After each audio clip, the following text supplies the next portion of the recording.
परळीच्या प्रभू वैद्यनाथाच्या कृपा आशीर्वादाने वैद्य असलेले सुरेशचंद्र अप्पासाहेब चौधरी हे आज वय वर्ष 71 चालू असले तरीही दररोज सकाळी 4 वाजता उठतात। ते सदैव आनंदी असतात। नेहमी आनंदी आणि विधायक कामामध्ये व्यस्त असणारे डॉक्टर सुरेशचंद्र चौधरी हे अध्यात्मामध्येही सुप्रसिद्ध आहेत। आईवडिलांच्या सुसंस्कारामुळेच अध्यात्म आणि विज्ञान या दोन्ही क्षेत्रामध्ये ते यशस्वी झालेले आहेत। परळी शहरामधील एक हुशार व तज्ञ डॉक्टर म्हणून लोक त्यांच्याकडे गर्दी करून असतात। परळीतील सुरुवातीचे डॉक्टर असलेले हे सुरेशचंद्र शिक्षण क्षेत्रामध्ये आणि राजकारणामध्येही प्रख्यात आहेत। यस काँग्रेसच्या माध्यमातून त्यांनी कार्य केलेले आहे। यामुळे शरदचंद्र पवार, पद्मसिंह पाटील ही प्रख्यात मंडळी देखील त्यांना मान सन्मान देतात।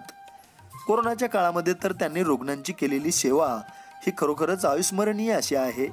कितीही सिरियस पेशंट त्यांच्या दवाखान्यात आला तरीही त्यांनी त्याला वाचवलेले आहे, हे परळीकर कधीच विसरू शकणार नाहीत। म्हणून अशा या अष्टपैलू व्यक्तिमत्वाच्या आजवरच्या जीवन कार्यावर प्रकाश टाकण्याकरिता आमचे मुलाखतकार संतोष रोकडे यांनी व्यक्तिविशेष या कार्यक्रमांतर्गत त्यांच्याशी साधलेला हा विशेष संवाद पहा न्यूज वन महाराष्ट्र वाहिनीवर। आयुष्यभर या ठिकाणी चालत असताना तत्व सांभाळली की निश्चितच तुमचं महत्त्व वाढतं आणि हे महत्त्व जेव्हा वाढतं त्यावेळेला या ठिकाणी ती व्यक्ती कशी आहे, कशा प्रकारची आहे आणि आजवरचा प्रवास त्या व्यक्तीने कशा पद्धतीने पूर्ण केलेला आहे याचाही या ठिकाणी आढावा घ्यावासा वाटतो। अर्थातच मी आत्ता बोलत आहे की परळी नगरीतील एक चारित्र्यसंपन्न, गुणी आणि वैद्यकीय क्षेत्रातलं एक नामवंत व्यक्तिमत्व असलेले डॉक्टर सुरेशचंद्र अप्पासाहेब चौधरी। अगदी या मुलाखतीच्या अनुषंगाने डॉक्टर साहेबांचा आजवरचा प्रवास, डॉक्टर साहेबांचं सामाजिक कार्य, डॉक्टर साहेबांचं वैद्यकीय क्षेत्रातलं कार्य आणि एकूणच एक डॉक्टर म्हणून ते या भूमिकेला दिलेला न्याय। सर, मुलाखतनामा या कार्यक्रमात तुमचं स्वागत। सुरुवातीला आपण आपला अपरिचय करून द्या। मी डॉक्टर सुरेशचंद्र अप्पासाहेब चौधरी, माझं MBBS झालेलं आहे आणि इथं 1976 साली मी MBBS झालो आणि त्यावेळेपासून मी इथं वैद्यकीय सेवा करतोय।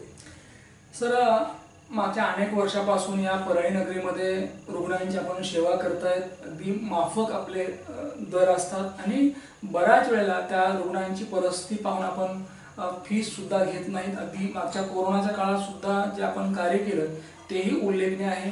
या सर्व गोष्टींना अगदी उजाळा मी देणार आहेच, मी तुम्हाला प्रश्न विचारणार आहेच, पण तत्पूर्वी मला विचारावं वाटतं की प्रभू वैद्यनाथाच्या या भूमीमध्ये आपलं अगदी बालपण गेलं आहे।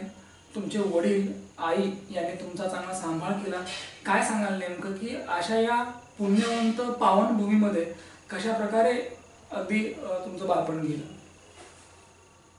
या वैद्यनाथाच्या नगरीमध्ये मी जन्मलो आणि एक संस्कार संपन्न कुटुंबामध्ये जन्मलो असल्यामुळं एक बालपणी चांगल्या पद्धतीचे संस्कार माझ्यात झाले आणि जन्मलो त्यावेळेसपासून माझ्या घरी चांगलं संपन्न अशा प्रकारचं कुटुंब होतं आणि माझ्या वडिलांना आणि आईंना नेहमी असं वाटायचं की आपला मुलगा काहीतरी मोठा होऊन समाजसेवा करावी, चांगले अशा प्रकारे अभ्यास त्यांना चांगला करावा आणि लहानपणापासूनच त्यांना मी डॉक्टर व्हावं अशी त्यांची इच्छा होती। आणि त्याचबरोबर घरामध्ये संस्कृत, भगवद्गीता, उपनिषद, योगशास्त्र ह्या सर्वांचं पूर्वीपासून चालत आलेला अभ्यास त्यांनी मला दिला आणि हा माझ्या एक जीवनाचा पाया झाल्यामुळं या ज्ञानाच्या, या आध्यात्मिक ज्ञानाच्या पायावर पुढं माझं वैज्ञानिक ज्ञान पण मी कमवलं आणि म्हणून अध्यात्म आणि विज्ञान यांचा समन्वय माझ्या जीवनामध्ये घडून आला। ही वैद्यनाथाची कृपा मी समजतो। डॉक्टर साहेब, बऱ्याच वेळा असं असतं की जेव्हा आईवडील लेकराला शिकवायलेले असतात, संस्कार द्यायलेले असतात, तेव्हा एकच सांगणं असतं की चांगला वाग, चांगला बोल आणि खूप पैसे कमव, नाव कमव। परंतु तुमच्या वडिलांनी या ठिकाणी खूप पैसे कमव असं म्हणण्याऐवजी तत्वाने राहा, जिद्दीने राहा आणि आमचं आणि आमच्या कुटुंबाचं नाव कर आणि तुम्ही त्याच वाटेने आज चालत आहात, तर काय सांगाल नेमकं की तुमचे वडील आणि आई या दोघांनीही तुम्हाला घडवत असताना, या ठिकाणी संस्कार देत असताना विशेष कोणत्या बाबींची काळजी घेतली? माझ्या वडिलांना मला लहानपणापासून सांगितलेलं वाक्य आणि आईनं सांगितलेलं वाक्य मी आयुष्यभर पाळलंय. वडिलांना सांगितलं की सत्यम वद आणि आईनं सांगितले धर्मम चर. म्हणून वडील असे म्हणायचे की सत्य कधीही सोडू नको, तत्व कधीही सोडू नको. आणि आईनं सांगितलं की धर्म कधीही सोडू नको. आणि धर्माचा अर्थ म्हणजेच कर्तव्य आहे. आणि तुझ्या जीवनामध्ये तुला आम्ही डॉक्टर बनवावं अशी आमची इच्छा आहे. आणि तू डॉक्टरच बन आणि जनतेची सेवा करावी, हेच तुझं कर्तव्य, हाच तुझा धर्म आहे, अशी त्यांना मला शिकवण दिली. आईवडिलांनी जी तुम्हाला शिकवण दिली की सत्य हे अंतिम आहे, है की नाही, त्यावर विश्वास ठेव आणि त्याच वाटेने चाल. असं म्हणतात की सत्य परेशान होऊ सकता है मगर पराजित नाही. तुमच्या हिशोबाने सत्याची व्याख्या काय नेमकी? सत्य म्हणजे वास्तविकता. जीवनामध्ये जी वास्तविकता हीच आहे की परमेश्वर हा काही आपल्यासमोर परमेश्वर प्रसन्न झाला. परमेश्वर हा सगुण साकार रूपामध्ये समोरच्या व्यक्तीचे तुमचं जे कर्तव्य आहे, ज्याच्याविषयी तुमचं कर्तव्य आहे, मी डॉक्टर झालो तर रुग्ण हाच माझा परमेश्वर असं समजून त्यांना मला सांगायचं आहे की तोच परमेश्वर आहे. परमेश्वर म्हणजे दुसरा तिसरा कोणी नाही. तर रुग्णाची सेवा करणं हाच परमेश्वराची सेवा करणं आणि तेच तू पार पाड, अशी त्यांची. तुमच्या बालपणी या परळी नगरीतलं वातावरण, एकूणच तुमचा त्या काळातला माहोल कशा प्रकारचा होता की जेणेकरून आजही ते जशाच तसं आठवतं? त्या काळातला परळीतला माहोल म्हणजे मी एका संपन्न कुटुंबामध्ये असल्यामुळं आणि घरचे संपन्न चांगली अवस्था असल्यानंतर सहसा कोणी शिक्षण घ्यायचं नाही त्या काळामध्ये. पण तरीही असं इतरही मला म्हणायचे की तुम्हाला शिक्षणाची काय गरज आहे की घरची प्रॉपर्टी आहे, जायदाद आहे. पण वडिलांना सगळ्यात त्यांना सांगितलं की शिक्षण हीच मोठी संपत्ती आहे, की बाकी कुठली संपत्ती तुमची चोरली जाऊ शकते, कमी होऊ शकते, पण ज्ञान जे आहे ते ज्ञान कधी चोरलं जाऊ शकत नाही. आणि अशी एक संपत्ती आहे की ते ज्ञान दिल्यानं ती संपत्ती वाढते, ती संपत्ती कधी कमी होत नाही. म्हणून ज्ञान हीच संपत्ती, धर्म हीच संपत्ती, शील आणि चारित्र्य हीच संपत्ती आणि हीच संपत्ती तू वाढव, असं त्यांचं मला नेहमी मार्गदर्शन आणि उपदेश असायचं. आईवडिलांनी नेहमी चांगल्या गोष्टी तुम्हाला शिकवल्या, अगदी चांगलं बोलायला, चांगलं वागायला, अनेक म्हणजे तुमचा जो चांगलपणा आज आहे, क्रेडिट गोज टू पॅरेंट्स खरं तर. निश्चितच. कशा प्रकारे त्यांनी वातावरण ठेवलं नेहमीच तुमच्या अवतीभोवती की जेणेकरून तुम्हाला हेल्दी राहता आलं, चांगला विचार करता आला आणि चांगलं आचरण करून चांगलं शिकता येईल? सगळ्याच दृष्टीनं वातावरण म्हणजे वडील त्यावेळी म्हणजे आम्हाला संस्कार सुरुवातीपासून की पहाटे 4ला उठवायचे. पहाटे 4ला उठून आमच्याकडून अभ्यास करून घ्यायचे. अभ्यास करून झाल्यानंतर मग सकाळी म्हणजे व्यायाम करायचे, आसन प्राणायाम हे त्या काळापासून आम्ही करायचे. आणि घरी दूध दुभतं भरपूर असल्यामुळं आहारही चांगला असायचा. मग त्याच्यामुळं नियमित जेवण, नियमित व्यायाम आणि वेगवेगळे म्हणजे आम्ही शेती वगैरे असल्यामुळं व्यायामात देखील छंदातून म्हणजे घोडेस्वारी ही पूर्वीपासून म्हणजे आमच्या घरामध्ये चाललेली आहे. घोडेस्वारीचा छंद, घोडेस्वारीतून होणारा व्यायाम, या सगळ्याच पद्धतीनं सहसा काय होतं की शरीराकडे लक्ष दिलं तर बुद्धीकडे लक्ष सहसा दिलं जात नाही. पण त्यांना सांगितलं की मन, मनगट आणि मती ही तिन्ही तुमची बलवान असली पाहिजे. त्याच्यापैकी कुठलंही कमजोर असतं कामा नये, तरच म्हणजे तुम्हाला या पुढच्या आयुष्यामध्ये संघर्ष करता येईल, चांगली काहीतरी प्रगती करता येईल. मला वाटतं की मन, मनगट, मती या गोष्टी जर शाबूत असतील तर आपल्याला जे पाहिजे ते खरं तर मिळवता येतं, जिंकता येतं. नक्कीच. सर, त्या काळामध्ये ज्याप्रमाणे आईवडिलांनी वातावरण दिलं, अगदी सर्व गुण संपन्न बनवण्यासाठी त्यांनी दिलेले जे काही संस्कार आहेत आणि ते तुमच्या आयुष्यावर कामाला आले की नाही, तर जे तुमचं जे शिक्षण आहे ते शिक्षण सगळं परळी नगरीमध्ये झालं का आणखी इतरत्र कुठे? नाही, परळीमध्ये 10वी शिक्षण. नंतर पुढलं उच्च शिक्षण माझं धारवाड युनिव्हर्सिटीमध्ये झालं, गुलबर्ग्याला MBBSचं, धारवाड युनिव्हर्सिटी कर्नाटक, इथं माझं. वडिलांना नेहमी वाटायचं की मुलाने चांगलं शिकावं, डॉक्टर व्हावं. तुमच्या मनामध्ये नेमके काय विचार होते? म्हणजे वडिलांना जे वाटत होतं तेच तुम्हाला वाटायचं का? वडिलांना जे सांगितलं की मला अत्यंत अभिमान वाटतो की मी नेहमी त्यांच्या आज्ञेत राहील.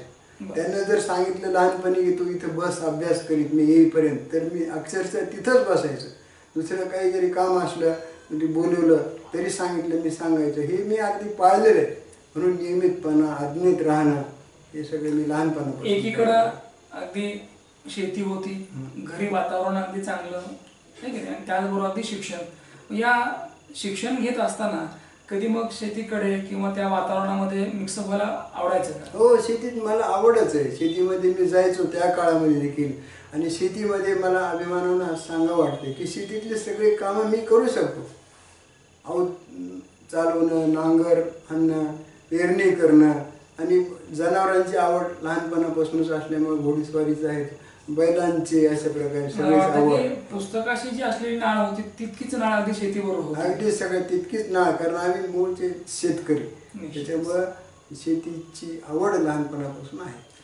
अगदी अभ्यास, शेती या सगळ्या गोष्टी सुरू होत्या. मग याच बरोबर अगदी मग इतर जे छंद असतात, अगदी खेळणं, बागडणं असेल, हे आयुष्य कसं होतं, म्हणजे मित्रातलं आयुष्य कसं होतं? मित्रातलं आयुष्य माझे छंद म्हणजे घोडेस्वारी आणि पोहणे, व्यायाम हे माझे छंद. आणि त्या काळामध्ये व्यायामात कुस्त्या खेळलेल्या आहेत, काठी, लाठी, तलवार, भाला, पोहणं या सगळ्या क्षेत्रामध्ये. आणि मला असं मी जे जे काही केले ज्या ज्या क्षेत्रामध्ये, त्या क्षेत्रामध्ये मी टॉपच केलेलं, वादच नाही. आयुष्य हे खरं तर सप्तरंगी आहे, ते विविध रंगाने भरलेलं आहे, विविध प्रसंगाने भरलेलं असतं. तसं तुमच्या आयुष्यामध्ये जे वेगवेगळे प्रसंग आहेत किंवा ज्या वेगवेगळ्या आठवणी आहेत, खास करून वडील आणि आई असताना पर्यंतच्या किंवा तुमच्या बहीणबाई असतील त्यापर्यंतच्या आठवणी सांगा. म्हणजे एकूण त्या काळातलं तुमचा उत्सवातलं वातावरण असेल किंवा इतर वेळी असलेलं वातावरण असेल. घरचं वातावरण म्हणजे मी आई वडिलांना एकटा मुलगा, एक मुलगा, आणि 8 बहिणी होते मला. आणि मी एकटा भाऊ असल्यामुळे माझ्या बहिणी माझा खूप लाड करायच्या. आई वडील तर करतच होते, आणि सगळ्यांनाच अशा प्रकारे मी लाडात वाढल्यामुळं, पण लाडात वाढलो पण कधी बिघडलो नाही, ही एक वैद्यनाथाची फार मोठी कृपा. लाड खूप झाल्यानंतर मुलं बिघडण्याची शक्यता असते. पण मला वाटतं पहिल्यापासूनच प्रभू वैद्यनाथाची कृपा राहिलेली आहे, बिलकुल देवाचे आशीर्वाद आहे. काही होत नाही. अगदी ज्याप्रमाणे तुम्हाला विज्ञानाची आवड आहे, त्याचप्रमाणे अध्यात्माची आवड आहे. तर अध्यात्माची आवड ही म्हणजे आत्ता का पहिल्यापासूनच आहे? आमच्या घरामध्ये पूर्वीपासून संस्कारच आहेत आध्यात्मिक. आणि म्हणून म्हणतो अध्यात्म हे काही वेगळंच नाही. चांगलं जीवन जगणं, चांगलं आचरण ठेवणं, चांगला व्यवहार करणं हेच अध्यात्म. अध्यात्म तरी काय दुसरं. वडिलांच्या इच्छेनुसार आणि तुम्हीही अभ्यासात हुशार होतात, आणि मग पाहता पाहता या ठिकाणी अशक्य वाटणाऱ्या ज्या गोष्टी असतात, म्हणजे तुम्हाला जे डॉक्टर व्हायचं होतं आणि त्या काळात ते आपण MBBS डॉक्टर, तर काय सांगाल नेमकं की ज्या वेळेला इथं तुम्ही या परळी नगरीमध्ये प्रॅक्टिसला सुरुवात केली, कारण एक ॲज अ MBBS डॉक्टर म्हणून एक जी सेवा असते ती सेवा करत असताना अनेक अनुभव आलेले आहेत. तर कधीही सुरुवात केली आणि आज त्या सेवेला किती वर्ष झाले आणि कशा प्रकारे ही सेवा पहिल्यापासून चालत आलेली आहे? परळीमध्ये जन्मलेल्यापैकी MBBS डॉक्टर मी परळीमध्ये पहिलाच. आणि म्हणून त्या काळामध्ये MBBS या डिग्रीला देखील फार मोठं महत्त्व होतं, कारण त्यावेळी MS MD हे जवळजवळ नव्हतेच. आणि मग त्यामुळे MBBS म्हणजे फारच मोठं. आज म्हणजे MS MDला देखील एवढी किंमत नाही, एवढी त्या काळात MBBSला असायची. आणि त्या काळामध्ये रुग्णांचं तपासणी करणं, त्यांचं रोग निदान करणं याला जास्त महत्त्व होतं. म्हणून स्टेथोस्कोपचा खरोखरीच वापर करणं, म्हणजे नाडीचा योग्य अशा प्रकारे परीक्षा करणं हे आवश्यक होतं. आजच्या काळामध्ये काय झालं आहे की सोनोग्राफी करणं किंवा ECG करा, स्कॅनिंग करा, आणि मग आजच्या काळामध्ये सगळे तुमचं डायग्नोसिस हे बाहेरूनच येतं. पण त्या काळी डॉक्टर्सना स्वतः डायग्नोसिस करायला लागायचं फक्त स्टेथोस्कोपच्या मदतीनं. आणि त्यामुळं डायग्नोसिस त्या काळातल्या डॉक्टरांचं एक परफेक्ट असायचं. आणि MD MS डॉक्टर्स नसल्यामुळं एक छोटे छोटे ऑपरेशन्स पण करायला लागायचे, किंवा त्यावेळी डिलिव्हरीज पण कंडक्ट करायला लागायच्या, कारण त्यावेळेस इमर्जन्सीज असतात, कुठल्या डिलिव्हरी असतात. की तशा प्रकारच्या डिलिव्हरी देखील मी कंडक्ट केलेल्या आहेत. आणि त्या काळामध्ये आमच्या परळी तालुक्यामध्ये देखील हे डॉक्टर्स नव्हतेच, जवळजवळ फार कमी होते. म्हणून रात्री बेरात्री पावसात उन्हात कधी बोलवायला कुणी आलं तर वाहन चिखल पावसामध्ये माझ्याकडे घोडे असल्यामुळं त्या घोड्यावर बसून मी जायचं. पण ती जी सेवा केली रात्री बेरात्री, एक मला त्यामुळं त्या गोरगरीब जनतेचा एक फार मोठा आशीर्वाद मला लाभला. आणि त्यामुळेच मी आज जी ही सेवा करू शकलो वैद्यनाथाच्या प्रेरणेनं. ही या सर्वांचा आशीर्वाद आणि वैद्यनाथानं स्वतः या नगरीमध्ये मला तर असं स्वतःला असं वाटतं, या वैद्यनाथाच्या नगरीमध्ये माझा जन्मच त्यांना वैद्यांचा तो नाथ आहे, सर्वांचाच आहे. वैद्यांचा नाथ असल्यामुळं वैद्य होऊन या परळीमध्ये तू सेवा कर, असाच त्याचा संदेश मी समजत असतो. आणि त्याच दृष्टीने मी गोरगरीब स्वतः वैद्यनाथच त्या रूपाने आलेला आहे माझ्यासमोर समजून मी त्यांची सेवा करतो. वैद्यनाथाच्या कृपेने वैद्य होता आलं आणि या ठिकाणी वैद्यनाथाची साथ आहे आणि म्हणून इतके वर्ष प्रामाणिकपणे कार्य करता आलो. कधीही या ठिकाणी कुठला डाग लागला नाही, कलंक लागला नाही किंवा कधी कोणी आरोप केला नाही. एक प्रामाणिकपणे सेवा केली आणि म्हणून आज या परळी नगरीत नव्हे तर या तालुक्यामध्ये तुमचं नाव आहे, लोक रिस्पेक्टली पाहतात. तर एक विचारावं असं वाटतं की आत्ता या ठिकाणी सेवेला जवळपास 44 वर्ष पूर्ण झालेले आहेत, ठीक आहे. तर या 44 वर्षामध्ये नेहमीच आपण त्या रुग्णामध्ये ईश्वर पाहिला, देव पाहिला आणि ते समजून सेवा केली आपण. तर काय नेमके अनुभव आहेत, कशा प्रकारची सेवा राहिलेली आहे ते सांगा सर.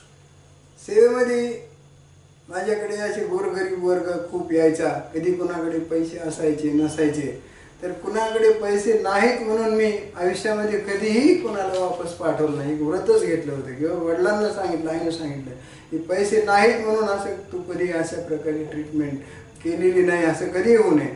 आणि म्हणजे तुकाराम महाराजांना सांगितले की जोडो नियधन उत्तम व्यवहारे उदास विचारे वेच करी उत्तमाची गती तो एक पाहिलं. अशा पद्धतीने मी माझ्या जीवनामध्ये किंवा कबीरांना सांगितलंय की पैसा किती पाहिजे की परमेश्वरा मला एवढं दे की मी उपाशी राहू नये आणि आलेला अतिथी उपाशी जाऊ नये. एवढी नक्कीच मी अशा पद्धतीने संपत्ती कमवलेली. आणि भगवद्गीतेत जे निष्काम कर्म ज्याला म्हणतात योग्य पद्धतीने तशा प्रकारेच मी केली सेवा. व्यवहार चांगला असेल तर हार होत नाही आयुष्यामध्ये, ठीक आहे नाही. कारण व्यवहार चांगला ठेवा, तुमची हार केव्हाच होणार नाही, नेहमीच विजय होईल आणि हा विजय तुमच्या सत्कार्याचा चांगल्या कर्माचा असतो. सर, ज्याप्रमाणे रुग्णांची काळजी घेता, अगदी त्यांना चांगली सर्व्हिस देता, त्याचप्रमाणे स्वतःची आपण कशा प्रकारे काळजी घेतली आहे. कारण आज वय 71 वर्ष वय आहे आणि तरीही अगदी तरुणांना लाजवेल असा उत्साह, चेहऱ्यावर अगदी फ्रेशनेसपणा, याचं नेमकं काय रहस्य होतं? याचं नेमकं रहस्य म्हणजे लहानपणापासून व्यायाम करणं, नियमितपणा जीवनामध्ये असणं, वेळेवर जेवण करणं, वेळेवर झोपणं. आजही मी जे माझे नियम आहेत की रात्री 10लाच झोपतो आणि पहाटे 4लाच उठतो. म्हणजे हे जे नियम ठेवलं जीवनामध्ये, आहारामध्ये, आणि त्या आहारामुळं अनेक सर्वांचे अखेर काय असतं की तुमच्या चेहऱ्यावर जे असतं, जे काही दिसतं, चेहरा वाचल्यावर माणूस जे कळतो की तुमच्या जे पोटात आहे तेच ओठात आलं पाहिजे आणि जे ओठात आहे तेच पोटात आलं पाहिजे. आणि अशा प्रकारे मी जीवन जगलेलो आहे. पण कुठंतरी म्हणजे पोटात एक, ओठात एक, बोटात तिसरंच असं मी कधी जगलेलो नाही. म्हणून मला नेहमी असं आनंद असं वाटतो आणि आनंदानं जीवनात जगणं. कारण आपण स्वतः आनंदी राहिल्याशिवाय इतरांना आनंद देता येत नसतो. स्वतः आनंदी आणि प्रसन्न असलंच पाहिजे. ईश्वर कसा प्रसन्न होतो मला माहीत नाही, तर स्वतः प्रसन्न असणं आणि आपल्या बरोबर सानिध्यामध्ये आलेल्या सर्वांना प्रसन्न ठेवणं हीच ईश्वराची सेवा, हीच हा ईश्वर प्रसन्न होणं यालाच म्हणतात असं मला वाटतंय. आणि हेच माझ्या जीवनाचं, माझ्या म्हणजे चांगल्या प्रकृतीचं हेच रहस्य आहे. आणि आज 71 वर्ष झाले तरी मला कुठलाही आजार नाही, ब्लड प्रेशर नाही, हार्ट नाही, शुगर नाही. आणि परमेश्वराला असं मला तरी वाटते की उद्या तसं काय होईल हे मला माहिती नाही, पण 100 वर्ष जगून चांगली जनतेची सेवा करीतच राहील असं मला एक आत्मविश्वास वाटतो वैद्यनाथाच्या. सर, तुमच्या बोलण्यात इतका उत्साह आहे की असं वाटतं की तुम्ही 100हीच काय तर पुढे तुम्ही आणखी जगाल. कारण काय असतं की जगणं हे आपल्या हातामध्ये आहे. आपला रिमोट कंट्रोल हा आपल्या हातामध्ये असतो आणि तो कशा पद्धतीने चालवायचा आहे, कशा पद्धतीने शरीराला कंट्रोल करायचा आहे ते आपण ठरवायचं. मनाचा ब्रेक उत्तम ब्रेक असं म्हणतात आणि तो ब्रेक नेहमीच तुम्ही आपल्या जवळ ठेवलेला आहे. सर, ज्याप्रमाणे रुग्णांची सेवा करता, अगदी आजवरची जी तुमची सेवा आहे ती खरंच अगदी ईश्वराच्या चरणी अर्पण आहे आणि इथून पुढेही आपला ही सेवा करण्याची संधी देव देणार आहेच. तत्पूर्वी मला विचारावं वाटतं की आजवर जी पुस्तकं वाचली, मग ते आध्यात्मिक असतील किंवा इतर लेखकांचे असतील, आणि जो अनुभव आहे, या सगळ्या गोष्टी तुम्ही लोकांशी नेहमी शेअर करता, लोकांना मार्गदर्शन करता. तर कशा प्रकारे या ठिकाणी मग भाषणांच्या माध्यमातून किंवा लोकांना बोलताना आपण उपदेश करता किंवा मार्गदर्शन करता?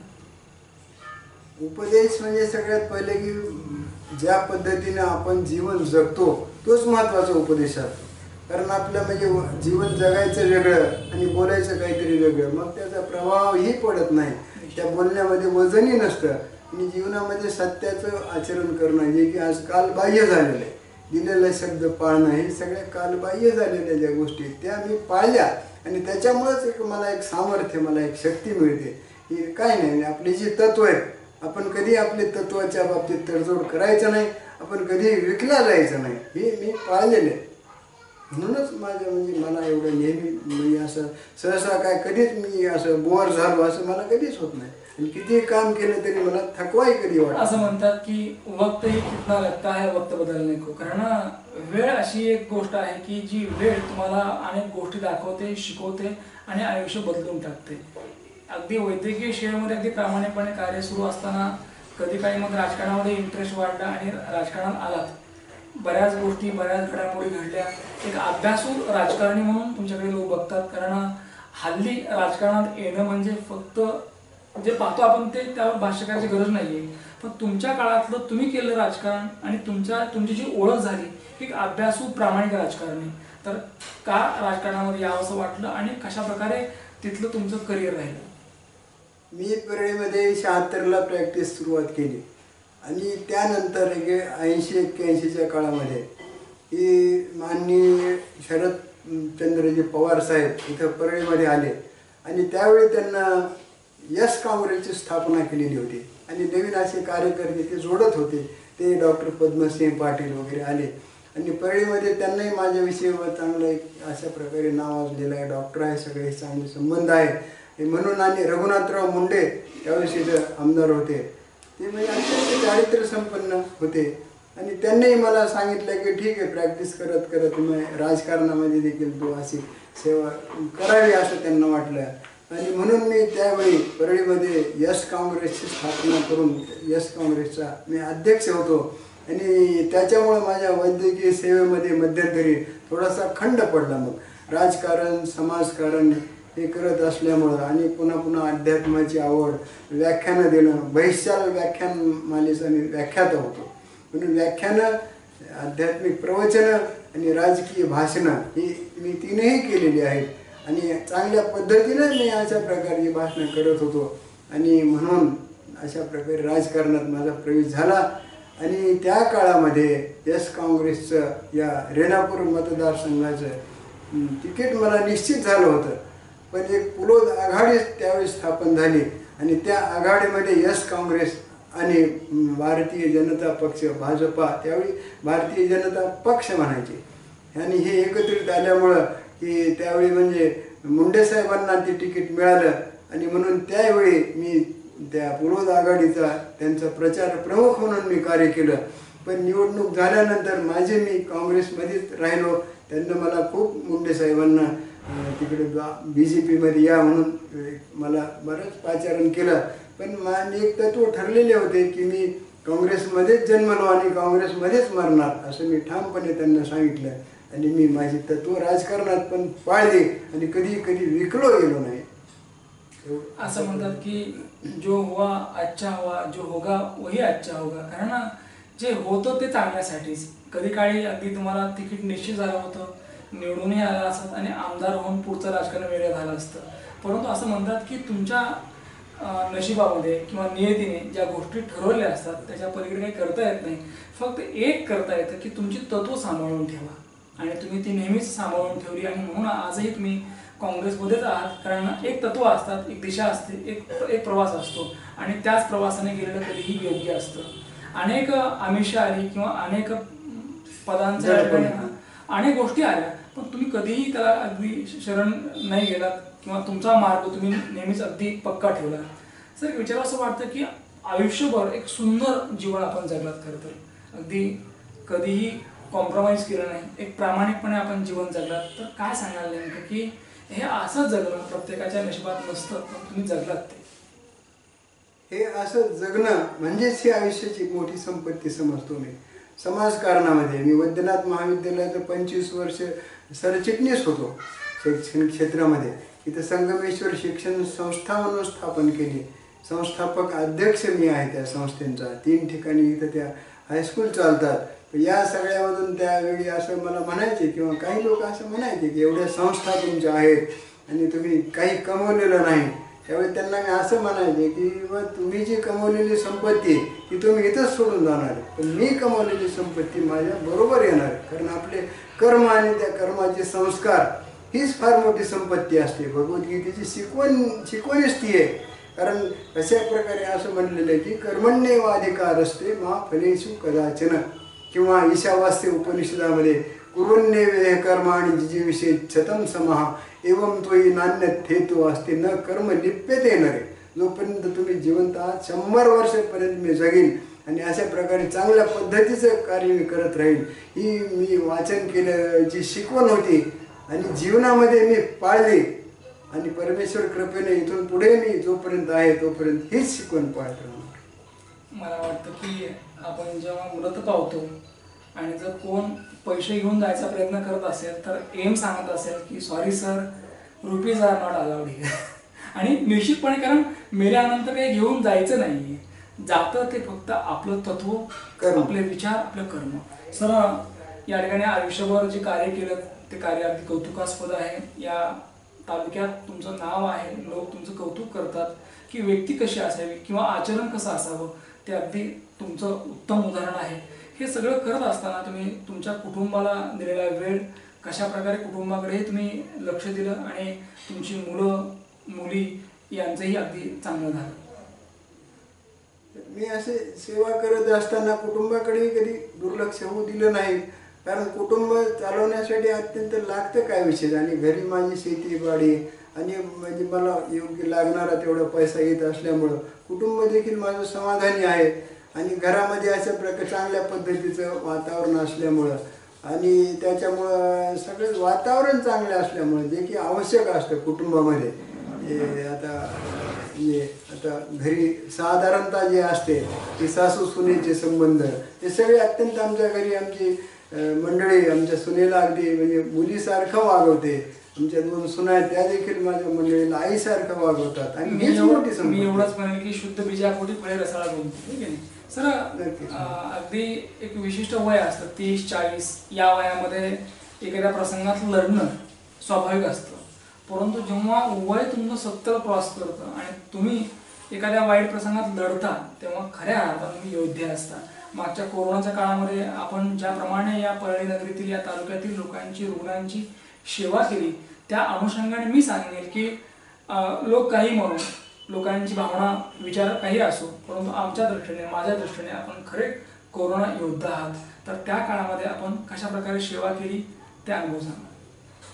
कोरोनाच्या काळामध्ये त्यावेळी बऱ्याच लोकांना मला असं सांगितलं, कारण तुमचं वय झालेलं आहे आणि 70 वर्षाच्या पुढं, 65 वर्षाच्या पुढं ही सेवा द्यावी किंवा असंही बंधनकारकही नाही.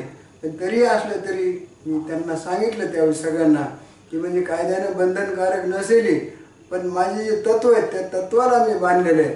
आणि जर आयुष्यामध्ये असं सेवा करत करत जर काही झालं, हा योद्धाच आहे. योद्धा म्हणून रणांगणात जसं येतो तसं म्हणजे युद्धामध्ये मरण येणं हे जितकं जशा प्रकारे चांगल्या पद्धतीचं असतं. आणि म्हणून अशी सेवा करत करत मृत्यू जरी आला तरी त्याच्यापेक्षा चांगला दुसरा मृत्यूच नाही. आणि असं मी ठरवून दिलं की काय वाटेल ते हो, पण मला ही सेवा करायची. आणि एवढा आत्मविश्वास माझ्या ठिकाणी असल्यामुळं मी सेवा करू शकलो. आणि बरेचसे क्लिनिक्स, हॉस्पिटल बंद असताना देखील मी माझी सेवा ही अविरत चालू ठेवली. आणि त्या काळामध्ये देखील प्रत्येक रुग्णाला हात लावून तपासणं, त्याला योग्य तो अशा प्रकारे इलाज करणं हे मी पाळलेलं आहे. आणि त्या काळामध्ये बऱ्याच मोठमोठ्या फीस असायच्या असतात. 50,000 अगोदर जमा करा, नंतर देऊ, या नंतर 1,00,000-2 लाख बिलं व्हायची. मग जे गोरगरीब लोक होते ते माझ्याकडे यायचे, विशेषतः गोरगरीब वर्ग हा माझा रुग्ण. आणि ते आल्यानंतर मग त्याला खूप अशा प्रकारे स्कोअर त्याचा, त्या खूप मोठा स्कोअर माझ्याकडे 80-87 स्कोअर असलेले असे पेशंट्स आले. मग त्यांना सांगायचं फार जास्त सिरियस आहे, तुम्ही जा करून दुसरीकडे कुठेतरी मोठ्या हॉस्पिटलमध्ये. आणि ते रुग्ण पैसा त्यांच्याकडे नसल्यामुळे ते असे म्हणायचे की साहेब आम्ही म्हणजे मेलो तरी हरकत नाही, पण तुम्हीच आमचं अशा प्रकारे करा. आणि त्या काळामध्ये वैद्यनाथाची कृपा म्हणा, एकही पेशंट माझ्याकडे दगावला नाही. आणि माझ्याकडे मी सेवा दिलेली आहे, म्हणून त्यांचं जे प्रेम आहे, त्यांचा जो आशीर्वाद आहे, त्यांनाच मला खूप प्रेरणा दिली, ते शक्ती दिली. कारण सगळ्यात मोठं कार्याचं फल कोणतं असतं की ते कार्य करत असताना कार्याचं फल म्हणजे परमेश्वराबरोबर ही कार्य करण्याची माझी क्षमता वाढावी, आणि अशा पद्धतीनंच मी कार्य करावं हेच मला दे. कारण त्यांची सेवा केल्यामुळे जो आनंद होतो तो अप्रतिम आनंद असतो, आणि हा आनंदच माझी कमाई आहे. आणि मी असं ठरवल्यामुळं मला जर काही झालं तर मी बाजूला एक फ्लॅट आज बुक केला होता की मला आयसोलेट होऊन तिथे राहील, पण म्हणजे माझ्यामुळं कोणालाही त्रास होऊ नये असं. मी बरेच लोक म्हणायचे की तुमची लहान मुलं आहेत, नातवंड आहेत, त्यांना काही होईल, तुम्हाला काही होणार नाही. तर मी निश्चितपणे ठरवल्यामुळं एकही दिवस त्या करोना पिरियडमध्ये मी बंद ठेवला नाही. आणि आयुष्यामध्ये मला असं वाटतं की वैद्यनाथानं मला याच्यासाठीच केवळ जन्म दिला होता, हेच माझं फार मोठं कर्तव्य आहे. आणि ते मी त्याच्या चरणी अशा प्रकारे ईश्वराची सेवा करून त्याच्या चरणी हे अर्पण केले की यद यद कर्म करोमी तत्तद अखिलम शंभो तवाराधनम. जे जे काही कर्म करतो हे परमेश्वरा तीच तुझी सेवा आहे. परमेश्वराची सेवा म्हणजे मंदिरामध्ये जाऊन त्याच्यावर पाणी घालणं, दूध घालणं किंवा त्याची पूजा करणं हे नाही. तर अशा प्रकारे गोरगरिबांची, रुग्णांची सेवा करणं हीच खरी परमेश्वराची पूजा समजून मी अशा प्रकारे त्या वैद्यनाथाची सेवा केली. एक वैद्य बनून आपण या ठिकाणी रुग्णांची सेवा केली, म्हणून वैद्यनाथाने तुम्हाला साथ दिली, आशीर्वाद दिले. सर, आज या जगण्याच्या या लढाईमध्ये, या सामन्यामध्ये नॉट आउट 71 आहात, त्याचप्रमाणे नॉट आउट 100 आपण करावं. अगदी निश्चितपणे आयुष्य जे जगत आलात ते अगदी सुंदर, दुसऱ्यांसाठी आपण वेळ दिला, लोकांची सेवा केली आपण. तर पुढील काळामध्ये आणखी कशा प्रकारे या ठिकाणी दिशा आणि आयुष्याची जगण्याची रूपरेषा असते? दिशा माझी ठरलेली आहे. आता मी आयुष्यभर हीच वैद्यकीय सेवा देणार, आणि प्रकृती आज तरी चांगली आहे, नक्कीच मी देऊ शकेल. आता या वैद्यकीय क्षेत्रामध्ये आणखी काही विशेष वेगवेगळे आणखी, कारण मध्यंतरीच्या पिरियडमध्ये की जी औषधोपचार केला जायचा, रॅमडेसिवीर म्हणून एक औषध वापरलं जायचं, पण आणि त्या काळामध्ये म्हणजे तेवढे 40-40, 50-50 हजाराला ते औषध विकायचं. आणि मी मात्र फक्त एक डेक्झामिथाझोन म्हणून मी स्टेरॉइड ते वापरायचं. आणि त्यावेळी बऱ्याच दिवसात नंतर अमेरिकेमध्ये देखील शास्त्रज्ञांना असं सांगितलं की करोनामध्ये त्याची प्रतिकारशक्ती वाढवण्यासाठी डेक्झामिथाझोन हेच करेक्ट औषध आहे. आणि रॅमडेसिवीरमुळं हृदयामध्ये ब्लड कोआगुलेट होऊन त्याच्यामुळे बरेच डेथ झाले. आणि हे ज्यावेळेस पेपरमध्ये पब्लिश झालं त्यावेळेस मला हसायचे की काय ते डेक्झामिथाझोननं काय होणार आहे. पण नंतर तीच मंडळी पुन्हा असं पब्लिश झाल्यानंतर डेक्झामिथाझोन वापरायला सुरुवात केली. अत्यंत कमी किमतीचं पण अत्यंत प्रभावी औषध त्या काळात ठरलं. अमेरिकेतून, ब्रिटनमधून देखील ज्यावेळेस पब्लिश झालं, आणि मी अगोदर तिथं पब्लिश होण्याच्या आधी मी सुरू केलं होतं, ही वैद्यनाथाचीच प्रेरणा समजतो. आयुष्यभर या ठिकाणी माझं आणि फक्त मीच, हा मीपणा या ठिकाणी डॉक्टर साहेबांमध्ये कालही नव्हता आणि आजही नाही. जे आहे ती देवाची कृपा, वैद्यनाथाची कृपा, आणि म्हणूनच मला एक वैद्य म्हणून चांगलं काम करता आलं. मी म्हणेन डॉक्टर सुरेशचंद्र असं म्हणण्यापेक्षा सुरेख, कारण हे व्यक्तिमत्व सुरेख आहे. आणि नेहमीच आईने आणि वडिलांनी जे शिकवण दिली, ज्या वाटा दाखवल्या त्याच वाट्याने चालले, कधीही कुठल्या आमिषाला बळी पडले नाही, आणि आजवरचं आयुष्य सुंदर आहे. निश्चितपणे डॉक्टर साहेब, आपण वयाची 100 पूर्ण करावी, आणि 100 पर्यंतही आपल्यासाठी आयुष्य सुंदरच राहील. कारण जी माणसं आतून सुंदर असतात तीच माणसं अगदी टिल डेथ सुंदरच असतात. कारण सुंदर असण्याची व्याख्या एकच आहे की मनामध्ये चांगले विचार असले पाहिजेत, आणि ते विचार घेऊन आपण जगलं पाहिजे. आणि असंच हे सुंदर आयुष्य आज तागायत जगलेले डॉक्टर सुरेशचंद्र अप्पासाहेब चौधरी यांची मुलाखत आवडली असेल. परत भेटूया पुढच्या मुलाखतीमध्ये.